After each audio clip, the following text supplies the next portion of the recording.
Thanks, Celebration. I've been excited all week. Me too, Mary. I've come to really treasure this special time of year. I wonder what the big surprise is Papa promised to bring home for the family this year. Do you think it'll be another groundhog? Oh, Faith, I hope not. Oh, my. After cooking that first groundhog, it took me weeks to get that smell out of this house. What a stench. I remember that. You cooked ginger root and rubbed it under our chins to help cover the smell. Oh, and that's not all.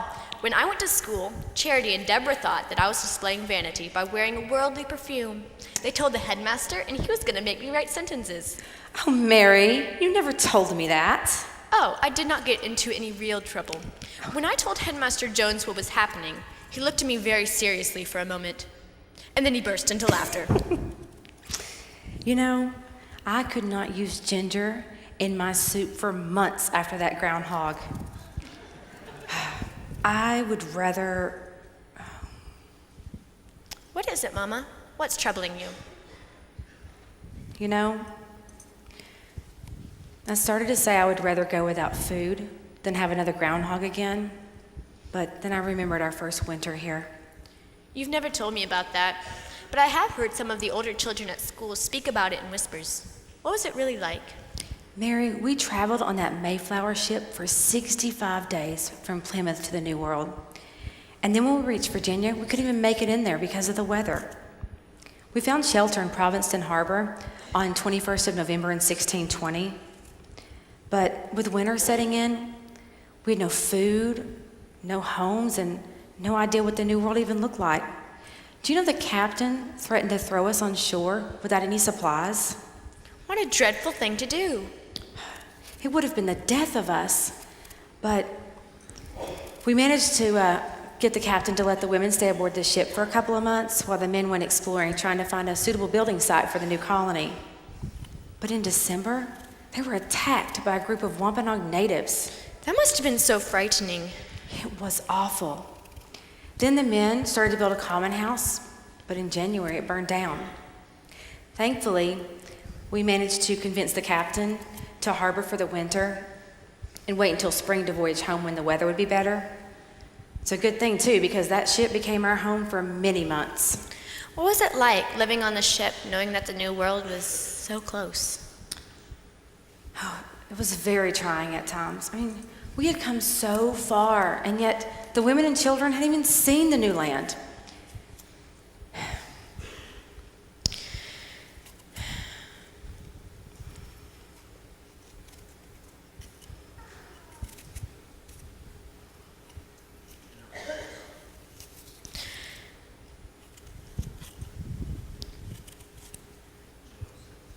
You know, but we didn't have long to think about that because of the general sickness that was plaguing us. What was that? Well, you know, we had become so cold and wet with it being winter, and there was coughs and fevers and stuff afflicting us, and out of 150 of us, only 7 were strong and well enough to take care of the rest of us. They gathered the firewood, they cooked, and they even bathed the sick. Did anyone die from the sickness? Sadly, yes. About 70 of our group died within the first few months. 14 of the 26 fathers died, including Peregrine's father. And 8 of the 12 single men and boys died. Most of the women survived, though. Were you one of the sick ones or the healthy? I was dreadfully sick.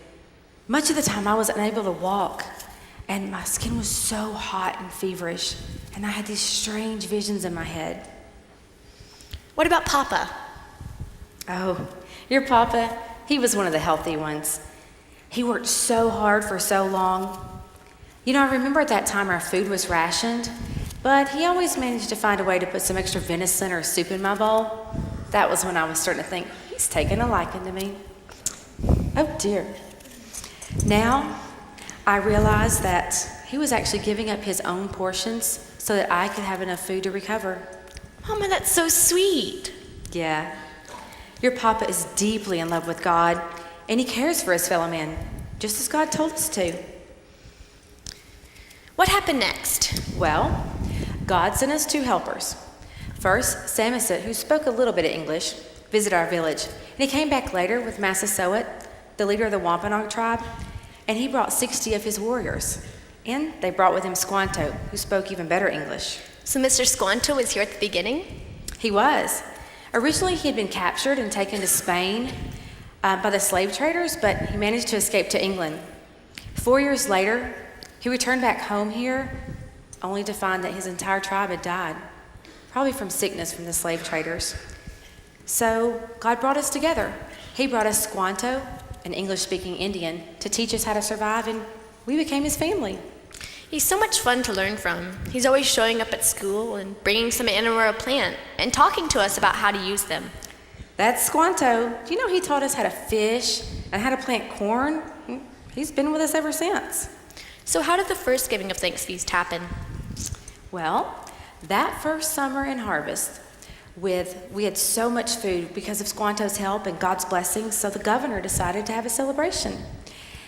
He sent out 4 men fowling, and in one day, they captured enough fowl to feed the colony for almost a week. And then Massasoit and 90 of his men showed up with 5 deer and some food. We entertained them for 3 days. All in all, the celebration lasted for almost a week. So in spite of all the death and setbacks, God really was providing for you? He sure was. And you know, if we're going to provide for our family, we need to get busy and we need to stop throwing food on the floor. You know? I wonder where Bradford and Papa have gotten off to. Maybe they had a hard time catching another groundhog this year. Ho! Papa, Bradford! Mary, Constance. Smells delicious in here. And I would like to keep it that way, so what do you have in that bag there, John? Yes, Papa. What is the surprise you brought for the family this year? Is it another groundhog? Well, I did happen to shoot another fine, plump groundhog. John, please tell me no. But I took it to Squanto to see if he had anything to trade for it. Turns out he relishes groundhog. That's when he offered me this. What is it? A pumpkin. Isn't that what it's called, John? I've been wanting one of these for years. Yes, I know you've dropped just enough hints. What can you make with it, Mama? Well, some of the women use it to make soups and stews, and I hear the seeds are really tasty when they're dried, but I've been wanting a pumpkin because I think it would taste delightful in a pie. Oh, Papa. Oh, Papa, this is the best giving of thanks feast ever. Because of a pumpkin? No, Papa, because while we were preparing for the meal, Mama told me about the first year that you were here. She told me about how she almost died, but God spared her. And she told me about how kind you were to her, and how much God provided for the whole community and saved many lives. I never knew our family had so much to be thankful for. Yes, Mary. It was a very difficult time that year. Many did not make it, but God saw fit to spare us and meet our need with abundance. So as long as we have breath, we should give him thanks. Not just today, but every day. Now, what do you have in your bag, little man? Oh my goodness. Bradford, those are beautiful. They're so pretty. Yes, he had to find something pretty for both Mama and Mary. And when he saw these, he had to collect as many as he possibly could find.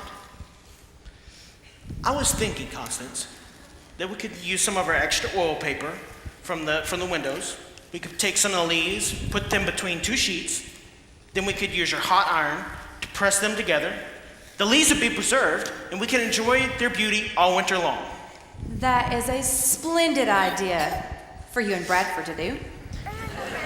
Now, as for me and Mary, we're going to take care of this pumpkin.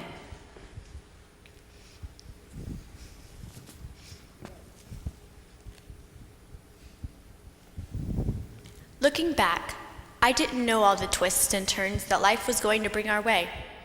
Growing up in the new world was not an easy task. But that is the year that I understood for the first time just how much I had to be thankful for. I almost was never born. God spared my mama and papa during the general sickness. He gave us a lifelong friend in Squanto. He gave us so many wonderful times of love and family memories.